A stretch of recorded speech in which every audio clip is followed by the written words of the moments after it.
Iran's clandestine handling of its enriched uranium reserves has drawn fresh concern from Western officials amid ongoing diplomatic efforts to restrain Tehran's nuclear ambitions.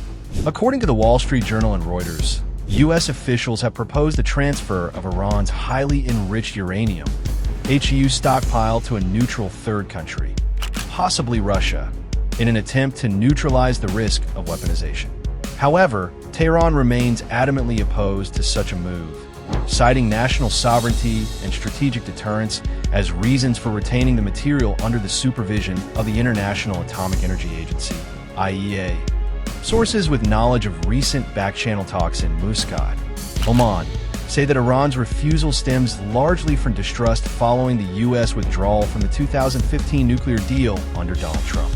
Iran's negotiator, Abbas Araghchi, reportedly told Trump's envoy Steve Witkoff that any deal excluding a security guarantee from Washington would be seen as a repeat of the 2018 debacle. Iran believes that relinquishing its uranium stockpile now, only to be abandoned later by another U.S. administration, would leave it diplomatically and strategically vulnerable.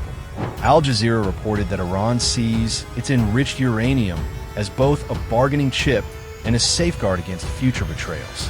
Adding a new geopolitical layer, Italian Prime Minister Giorgia Meloni has volunteered Rome to host the next round of talks, signaling a shift in European dynamics.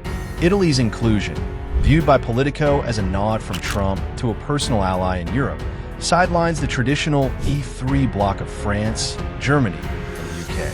Analysts such as Mohammed Amersi of the Foreign Policy Research Institute suggest that this change reflects not only Trump's strategy to reframe U.S.-Europe coordination, but also Meloni's growing influence in shaping transatlantic diplomacy.